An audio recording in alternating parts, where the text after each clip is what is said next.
Bonjour à tous et bienvenue à notre programme d'aujourd'hui. Comment connaissons-nous Jésus-Christ? Quand nous avons une relation avec lui, il nous dit « Suivez-moi ». Parfois, nous avons l'expérience extraordinaire avec la sensation d'être sur un sommet. Mais il y a des fois où nous le suivons dans une vallée. C'est à travers ces processus qui nous prépare pour le ministère, pour la mission. Il veut que nous partageons avec les autres ce que nous avons trouvé avec lui, la paix. Pour cela, je reçois dans le studio Walter et Sonika Bates, venant d'Afrique du Sud. Sonika, je vous souhaite la bienvenue. Merci. Walter, je suis heureux de vous recevoir. Merci. Nous parlerons avec eux de leur vie, comment Dieu les a rencontrés sur la route, très occupés dans leur vie familiale. Comment il les a choisis, comment il travaillait avec eux et comment ils sont en train de les suivre. Tout au long de ce programme, je vous invite à écouter quelques-unes des expériences qu'ils vont partager avec nous. La dernière fois que je vous ai téléphoné en Afrique du Sud, vous ne parliez pas l'anglais ni l'un ni l'autre. Vous parliez l'africain, n'est-ce pas? C'est exact.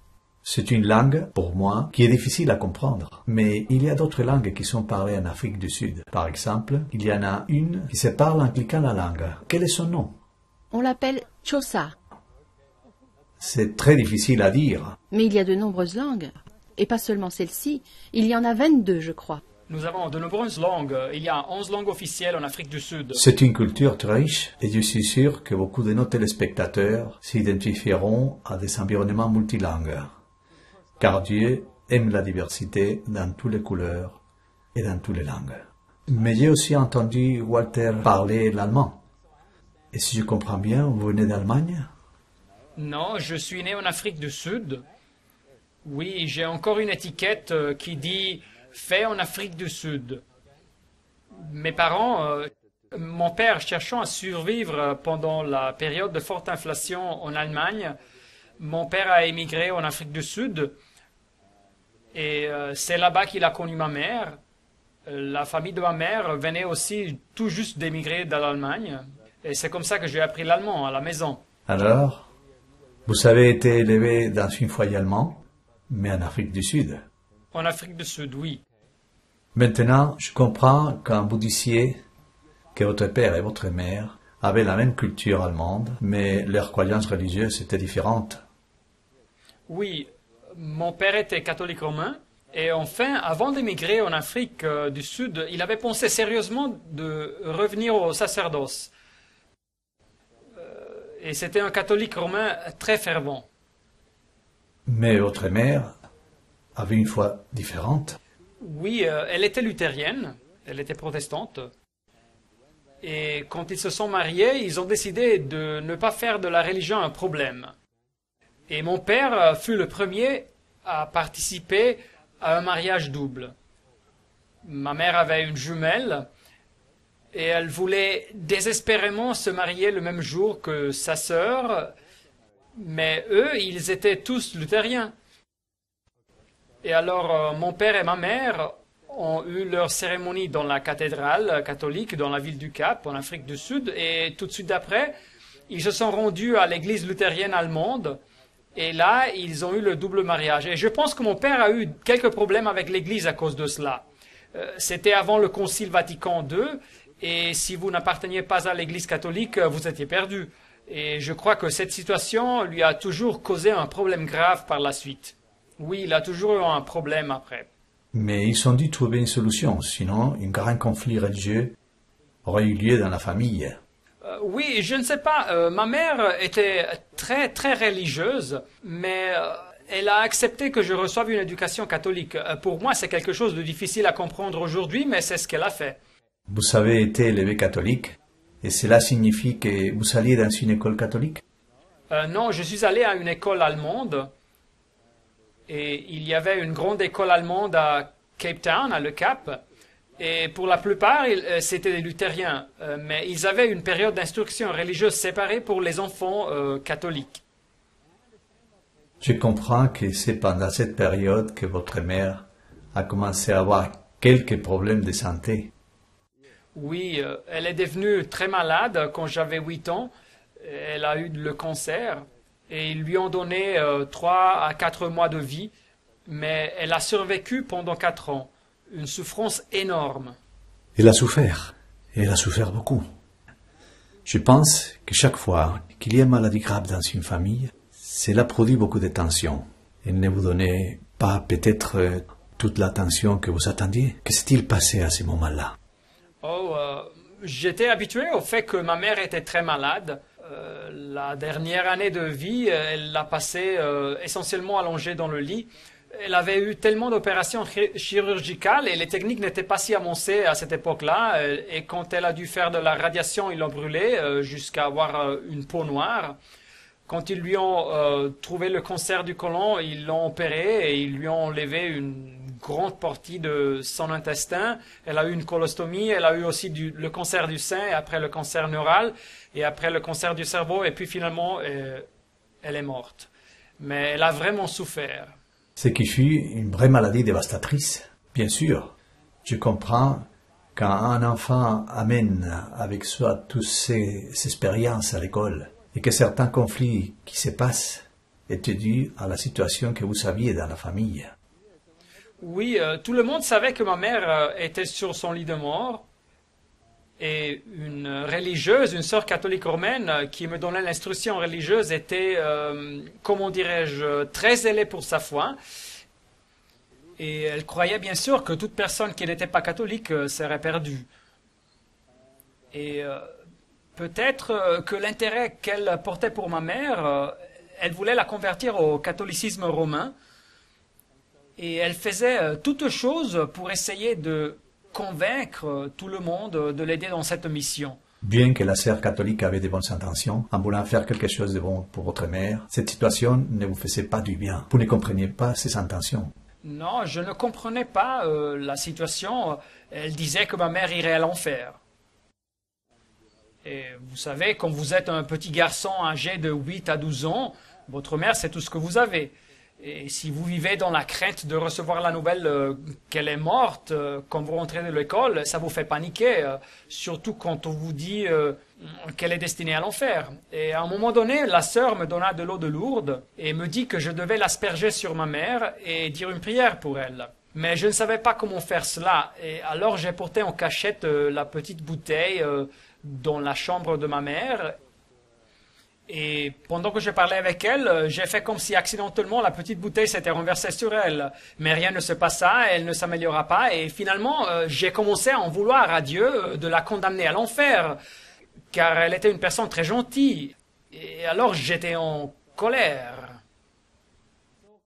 Vous passiez par une forte crise. Il y a des personnes qui, dans une situation pareille, deviennent même criminelles à cause de la colère, de l'amertume qu'elles ressentent.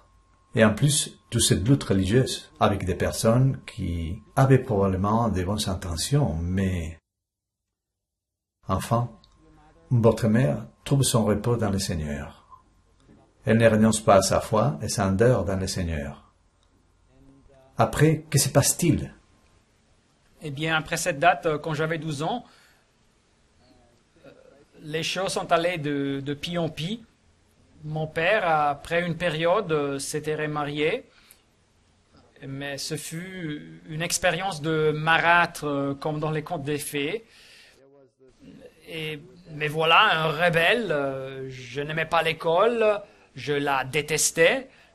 J'adorais la science. Je veux dire, même quand j'étais enfant, bien avant de recevoir de l'instruction dans ce domaine, je lisais tout ce que je pouvais sur l'astronomie et sur la science en général. Et je n'étais pas comme un enfant normal, vous savez, qui lit des histoires, des contes normaux. Ma bibliothèque était pleine de Fred Hoyle, l'astronome anglais, et des autres livres d'astronomie et des grands livres que j'amenais de la bibliothèque. Et je construisais des choses, je faisais des expériences biologiques. Et je pense que j'avais 9 ans quand j'ai construit mon premier télescope. J'ai pris les plans de la bibliothèque, j'ai construit une copie d'un télescope et je regardais les étoiles. J'étais donc un enfant un peu bizarre. Mais par contre, je détestais l'organisation de l'école, les enseignants, et tout cela, je ne pouvais pas les supporter. Et puis, quand mon père a épousé ma belle-mère, elle ne voulait pas vraiment m'avoir à la maison. C'était une situation très difficile. Oui, et alors ils ont décidé que je devais aller dans un internat. Ça alors, vous passez donc par une autre crise? Oui, je devais quitter la maison et aller à l'internat. Et la situation s'aggrava car l'internat et les enseignants, c'était la même chose. Alors maintenant, je me trouvais 24 heures sur 24 sous leur autorité. Et alors je me suis enfui de l'école pour aller à la montagne et vivre dans la forêt. Et les instructeurs venaient me chercher et je grimpais sur des pins et je prenais des pommes de pin et je les lançais contre eux. J'étais un petit monstre. Oh, que s'est-il passé? Évidemment, le Seigneur a eu pitié de vous. Vous en êtes sorti comment? Bon, finalement, ils ont décidé que cette situation ne fonctionnait pas et que je devais quitter l'école. Et à ce moment-là, je me trouvais dans la 10e année de scolarité, oui je crois, ou bien je devais rentrer dans la 10e année, j'étais probablement donc dans la 9e année, très rebelle, je ne sais même pas comment j'ai pu passer toutes ces années de scolarité. J'avais des très bons résultats dans les matières biologiques, mais si un enseignant était méchant avec moi, c'était fini. Je n'ouvrais même pas leurs livres, je n'écoutais même pas ce qu'ils disaient. Et alors le moment arrivait où ils décidaient que je devais quitter l'école. Mais à ce moment, j'étais tellement rebelle que tout ce qu'il me disait de faire, je faisais l'opposé. J'avais un oncle, il était directeur d'école, et je lui ai demandé si je pouvais rentrer dans son école. Mais il n'était pas trop convaincu de cette idée, mais il organisa mon entrée avec une autre école pour m'accepter, une très bonne école à Cape Town, à Le Cap. Et alors j'ai changé d'école. Mais il ne s'est pas passé beaucoup de temps jusqu'à ce que j'ai eu des problèmes là aussi parce que c'était une très bonne école anglaise. Ah, très correct. Oui, et il y avait beaucoup d'étudiants juifs et moi j'étais allemand. Et ça ne marchait pas? Non, et à ce moment-là, il y avait encore, vous savez, cette animosité anti-juive, anti-allemande. Et en fait, moi, je ne cherchais jamais des problèmes, mais s'ils venaient à moi, alors je faisais en sorte de payer avec les intérêts. Vous savez comme ces choses fonctionnent. Je ne savais rien sur le tendre l'autre joue. Et il y avait un petit groupe de juifs qui commençait à me harceler. Et alors quand je me trouvais dans les files d'attente, ils me poussaient avec l'épaule et ils m'appelaient un copain d'Hitler et toutes ces choses. Et alors un jour, peu de temps après avoir été admis à l'école, un des jeunes commença à m'harceler et cette fois j'ai réagi. J'ai changé son apparence et alors j'ai pensé, eh bien, ils vont me faire quitter cette école aussi. Et ce qui se passa, c'est une histoire très intéressante. Le directeur nous a appelés, à moi et à l'autre garçon, et le nez de ce pauvre jeune saignait, son nez était cassé, je l'avais vraiment modifié. Et le directeur nous parla et il nous dit que nous ne pouvions pas faire des choses pareilles. Vous ne pouvez pas agir comme ça dans notre école, etc., etc. Mais ensuite, il fut juste. Et c'était la première fois que je connaissais un professeur qui était juste. Il voulait savoir l'origine, la cause de l'accident, et il s'informa sur la situation. Et à la fin, il avait plus de sympathie avec moi qu'avec l'autre jeune. Et alors il dit qu'il devrait vraiment punir le jeune, mais il avait été déjà assez puni, alors il pouvait quitter le bureau. Et après, le directeur me signala de garder silence. Et il dit, et vous, jeune homme, et il parlait pour ceux qui se trouvaient au dehors de son bureau, vous aurez maintenant la raclée de votre vie et vous ne ferez plus une chose pareille dans mon école, autrement vous quitterez l'école. Et il continua, maintenant, penchez-vous en avant. Et alors il chercha une badine. Et puis il donna 6 coups à sa chaise. Et en même temps, il me signalait de faire silence. Et puis il me dit, maintenant quand vous sortez, posez vos mains sur votre derrière. Et alors je suis sorti avec mes mains sur mon derrière, comme si j'avais reçu les coups.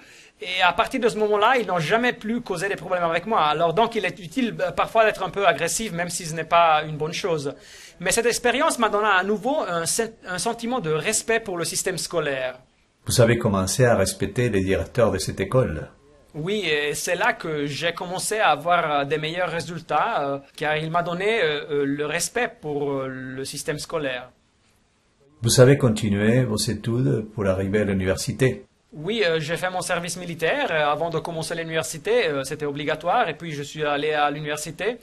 Et mon père avait les moyens financiers pour financer mes études, mais le problème était que ma belle-mère ne voulait pas. Et alors, à cause de cette situation, je n'ai pas pu obtenir une bourse d'études, et donc j'ai dû travailler les soirs et les week-ends, et aussi pendant les vacances. Et c'est ainsi que j'ai payé mes études. Vous étiez très occupé. Pendant ce temps-là, vous avez mis Dieu de côté, c'est ça? Ah oui, carrément. J'étais un athée acharné. Un athée acharné, j'avais étudié les sciences, la biologie, la physiologie, et je m'étais converti en évolutionniste.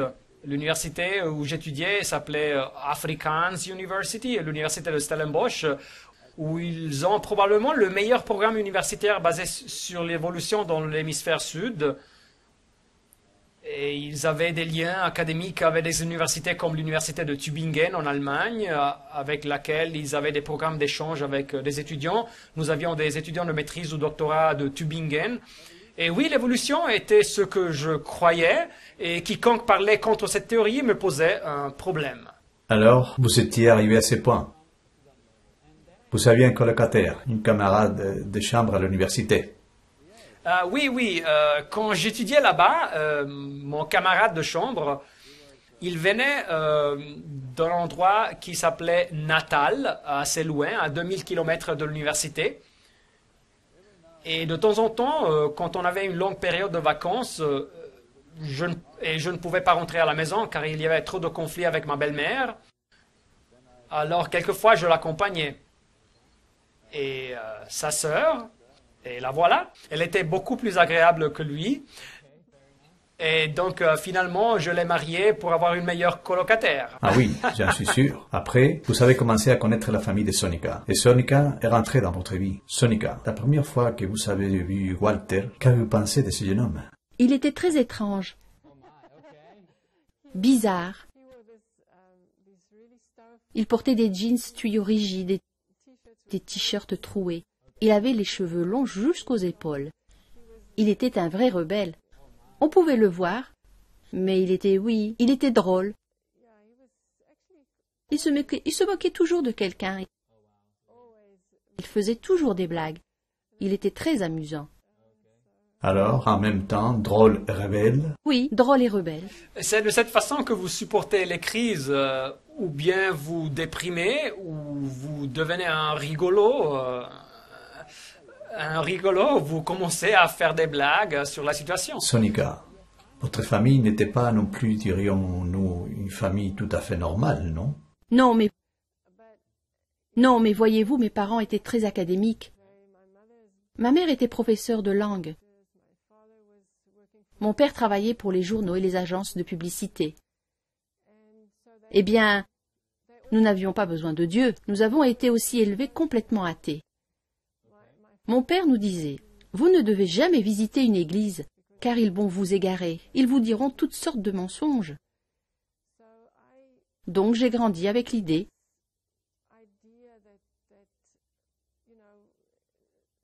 que le monde académique vous donne toutes choses, que vous n'avez besoin de rien, ni de personne, ni de Dieu.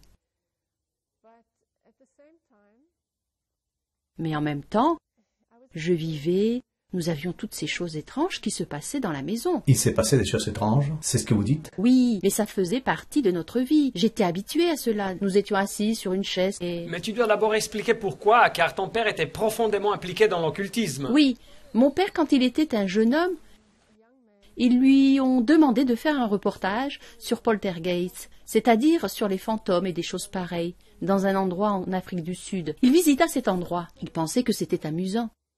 Mais il a commencé à réaliser qu'il y avait quelque chose de plus de ce qu'on pouvait éprouver de façon scientifique. Mais il ne pouvait pas comprendre ce qui se passait. Pourquoi ces choses se passaient? Il visitait ces endroits avec ses caméramans et il voyait toutes ces choses étranges, des chaussures qui marchaient toutes seules dans un couloir, des choses de ce style. Il a commencé à aller voir des séances de spiritisme et je pense qu'il a assisté à plusieurs centaines de ces séances. Votre père, qui ne croyait pas à ces phénomènes, s'est rendu compte qu'il s'est passé des choses. Oui, des choses qui se passaient mais qu'il ne pouvait pas expliquer, c'est surnaturel. Il a commencé à devenir accro à ce thème, mais il était encore sceptique et donc il a participé à des séances de spiritisme. Il a pensé, il doit y avoir quelques micros et des haut-parleurs quelque part. Ce n'est pas une entité qui parle. Il pensait que c'était une tromperie. Oui, une tromperie. Puis, un jour, il est allé, cherchant toujours des câbles et des micros sous la table à quelque endroit. Soudainement, il reçut un coup à la tête, un coup très violent qui l'a jeté de l'autre côté de la salle. Mais il n'y avait personne. Je veux dire, il n'y avait personne que vous puissiez voir de façon physique. Il a commencé à croire que ce sont les esprits des morts, car il parlait à travers un médium. Il a commencé à s'impliquer de plus en plus, à explorer les religions orientales, la scientologie et toutes sortes de choses étranges, le nouvel âge. Mais je me souviens que nous étions assis dans le salon et ma mère lisait. Et il y avait une chaise vide. Et tout à coup, nous écoutions quelqu'un respirer sur la chaise vide. Vous avez écouté une respiration dans une chaise vide? J'ai bien compris? Oui, c'est bien ça. Vous pouviez réellement voir le mouvement de la personne. Mais il n'y avait personne sur la chaise. Oh, je me serais enfui immédiatement. Oui, c'est clair. Mais voyez-vous, la chose bizarre, c'est que nous étions habitués à ces phénomènes, car il nous avait dit « C'est grand-père, c'est papy, il nous rend visite. » Et nous disions « Ok, bonjour papy. » Oh, ok. Puis, à un moment donné, nous avions comme un support pour les cannes de mon grand-père qui était déjà mort. Mais ces cannes étaient encore dans la maison. Alors, une canne? Oui, une canne. Il y avait quelques cannes et elles commençaient à faire du bruit, à vibrer. Puis, ma mère me disait « Oh, grand-père veut aller se promener. » Et vous savez, nous avons grandi avec ces phénomènes, avec cette idée que papy faisait encore partie de notre famille, même s'il était mort. Mais en même temps, je sentais qu'il y avait quelque chose. Tous mes amis de l'école allaient à l'église le dimanche. Et moi, je ne comprenais pas pourquoi mes parents ne sont jamais allés à l'église. Et en plus, j'avais un problème avec mon frère. Il était... Était-il son compagnon de chambre? Oui. Oui, mon colocataire. Oui, c'était son compagnon de chambre. Et quand nous étions très jeunes, il était très agressif avec moi. Il avait un handicap. Il avait la polio à une jambe. Et cette situation le frustrait. Il me tapait quand nous étions seuls. Je détestais rentrer à la maison et être avec lui. Alors, j'errais dans les rues. J'étais souvent loin de la maison.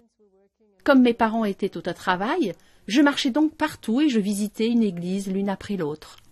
Vous visitiez vraiment des églises? Oui, je voulais découvrir ce qu'il y avait dans les églises, car si mon père avait dit de ne pas y aller parce que c'était dangereux, alors je voulais voir ce qu'il y avait dedans. Je pensais que Dieu était dans l'église. Vous saviez le sentiment que Dieu était dans l'église? Oui, je croyais que Dieu vivait dans une église. Et que si je pouvais aller voir ce qu'il y avait dans une église, alors j'aurais vu Dieu. Je voulais le voir. Je les ai donc visitées une après l'autre, mais elles étaient toutes fermées. Je me sentais très triste parce que je passais des moments difficiles à la maison. Mon frère était très méchant avec moi. Je voulais m'enfuir, être dans un endroit sûr. Finalement, j'ai trouvé une petite église qui était ouverte. Elle était abandonnée. Il n'y avait personne là-bas. Un petit coin sombre dans la forêt. J'ai ouvert la porte. Je suis rentrée et tout était silencieux. Je visitais cet endroit chaque jour. Je m'asseyais et je chantais. Quel âge aviez-vous à ce moment-là?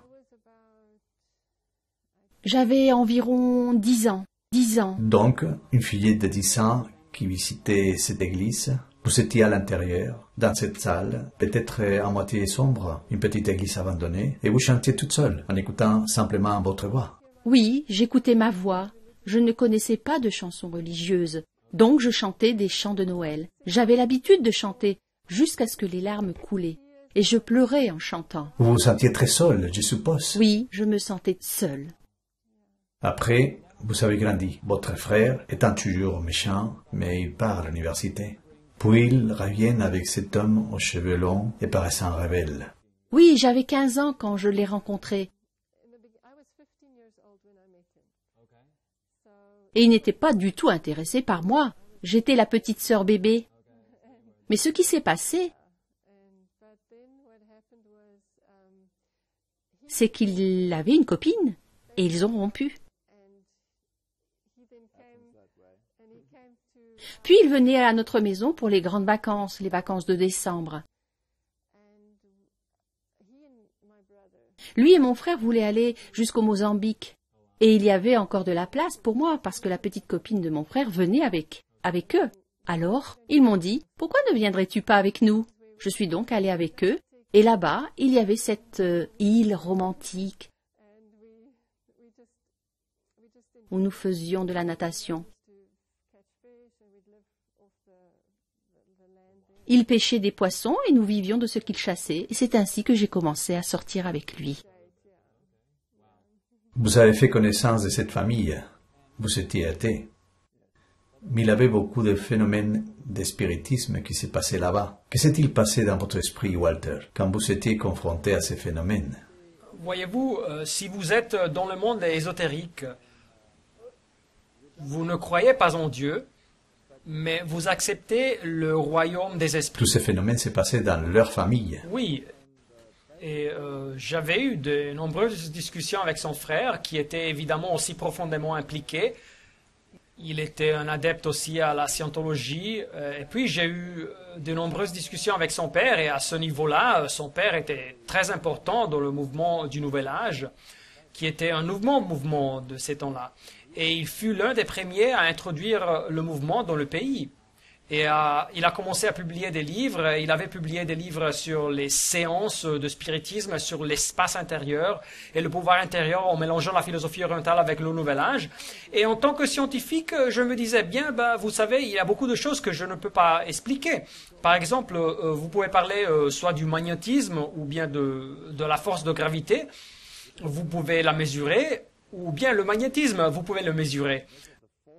Vous pouvez mesurer la force, vous pouvez avoir une théorie de son origine, vous savez ceci ou cela, ou bien les champs électriques, etc., etc. Mais qu'est-ce que le magnétisme? Il n'y a pas de définition.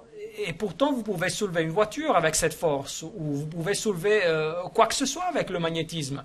C'est une force formidable, mais il n'y a rien que vous voyez. Et alors, rien qui soulève toute chose. Donc, en tant que scientifique, suivant le mouvement de la physique moderne, vous étudiez la physique quantique qui aboutit finalement à une certaine forme de divinité.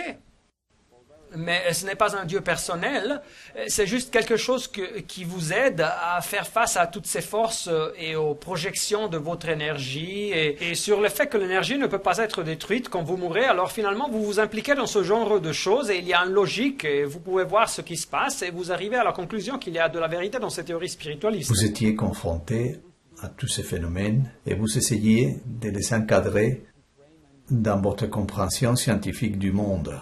Oui, et j'ai donc commencé à lire tout ce qui concerne le monde de l'occultisme. Mon beau-père m'a donné des cours de formation sur comment faire une expérience sensorielle, c'est-à-dire hors corps, pour faire un voyage astral. Et oui, vous devez commencer un régime alimentaire spécial. À ce stade, ils sont en majorité végétariens. Et pour moi, c'était impossible car j'étais un carnivore à 100%. Je m'entraînais à faire ces voyages astrals, ces expériences hors corps, et je pouvais les faire, mais ça fait peur. À moi, ça me fait peur. Je ne conseille à sinistre. aucun de nos téléspectateurs d'aller sur cette route. Non, n'allez pas dans cette voie. Nous ne faisions pas de la publicité pour ces expériences. Votre relation progresse. Finalement, vous avez obtenu une place pour enseigner à l'université. Mais vous êtes marié quand exactement? J'étudiais aussi à ce moment-là à l'université de Stellenbosch. La même université que Walter. Oui, et ce fut dans ma 2e année que nous avons décidé de nous marier. Ce fut en 1974. Vous étiez là, vous avez construit une famille heureuse et vous avez des enfants. Non, non, non, non. Avant cela, Ok, lorsque nous venions juste de nous marier, j'ai obtenu une place pour enseigner à l'université de Natal. C'est la région où ses parents vivaient. c'était très très loin de l'endroit de l'université où Sonica a étudié. Oui, oui. Et alors, elle a interrompu ses études. Et nous sommes allés à cette université pour commencer ma carrière d'enseignant universitaire. Et nous avons emménagé dans une maison là-bas. Et son père qui était là, très proche. Et nous avions donc cette relation. Et c'est là que nous avons eu notre première expérience bien importante avec l'occultisme. Ce qui s'est passé également, c'est que certaines personnes avec lesquelles nous avions une relation faisaient des expériences avec les planchettes Ouija et toutes sortes de consultations avec les esprits. Et chez nous, les choses ont commencé à devenir folles. La nuit, dans cette maison, nous avions des expériences que je ne souhaite à personne. C'était des expériences avec des esprits. Nos plats commençaient à voler partout. Les gens venaient nous visiter. Les verres de vin tombaient de la table. Et ils disaient, mais qu'est-ce qui se passe dans votre maison? Et je veux dire, c'était bizarre. Un verre de vin, boum, le verre partait tout seul et tombait de la table. Parce que, toujours dans votre esprit, vous essayez d'expliquer les phénomènes d'une manière naturelle. Vous dites « Ah, bien, quelqu'un a tout simplement heurté ceci ». Vous essayez de vous dire que ce monde n'existe pas, mais vous arrivez à un point où vous devez admettre qu'il y a un monde au-delà de vos yeux, que vous ne pouvez pas expliquer. Et cela a commencé à affecter notre relation personnelle. Nous avions un grand chien de race, un Rottweiler. Il était comme un membre de la famille. Et quand ces phénomènes ont commencé à se passer dans la maison, il grognait de telle sorte qu'il regardait quelque chose fixement et il grognait, mais il n'y avait rien. Vous ne pouvez rien voir. Non, et puis une nuit, nous sommes rentrés de chez son père.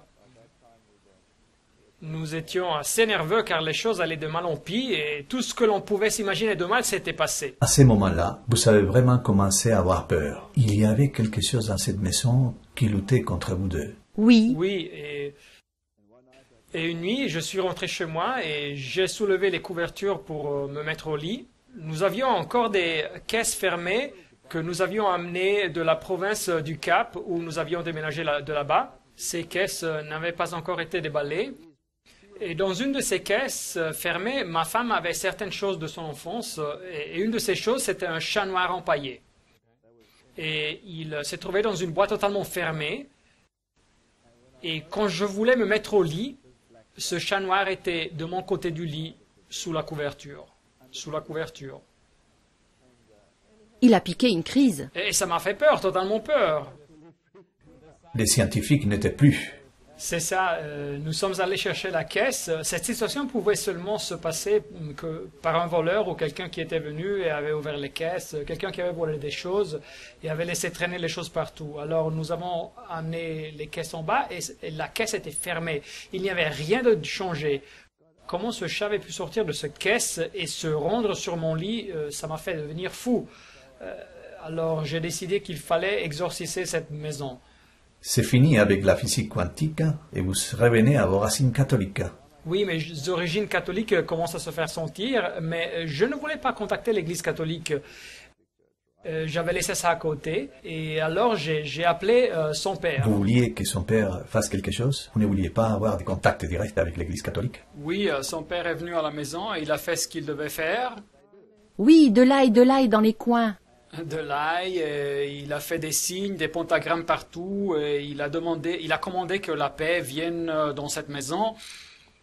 Mais les choses sont allées de mal en pis. Nous avons tout perdu. toutes nos assiettes ont été brisées partout dans la maison. La voiture s'est écrasée à Ma 2 reprises. voiture, je la stationne dans le garage et je me trouve dans le garage et j'arrête le moteur et je sors de la voiture et la voiture se déplace toute seule et va s'écraser contre le mur. C'était un vrai tourment. Oui, absolument. Oui, c'était vraiment effrayant. Nous encourageons nos téléspectateurs à continuer à regarder les programmes, car le Seigneur Jésus-Christ aura une victoire complète dans leur vie. Oui, non, c'est juste le début. Alors finalement, mon beau-père ne pouvait pas résoudre le problème, et alors qui d'autre pouvait le faire? Et vous savez, ils disent qu'une fois catholique, toujours catholique. Voilà vos racines profondes. Et alors de retour à mes racines profondes, je suis allé à l'église catholique. Et j'ai dit au prêtre, savez-vous, j'ai un problème dans ma maison, pouvez-vous m'aider? Ça faisait des années que je ne visitais pas une église. Et alors le prêtre a dit, bien sûr, je vais vous visiter. Et il est venu chez nous, il a amené son eau bénite, et il a fait son aspersion, il a lu un texte à standard sur l'exorcisme, et puis il nous a salués, au revoir, et il s'en est allé. Alors maintenant, c'était incroyable, car le soir, nous étions couchés dans le lit, et soudain, le chien qui était couché à côté de nous, et il avait son lit à côté de nôtre, et soudain le chien saute, et il grogne.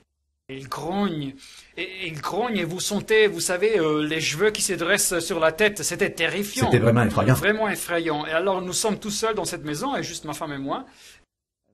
Et tout à coup, ces pas lourds qui descendent. Et nous pensions que nous allions mourir. Les pas marchent vers le bas, et notre porte était ouverte. Et les pas s'arrêtent à la porte. À la porte de la chambre. À la porte de la chambre, oui. Mais on ne voyait rien. Mais le chien grognait avec le regard fixe vers la porte et il n'y a rien. Vous savez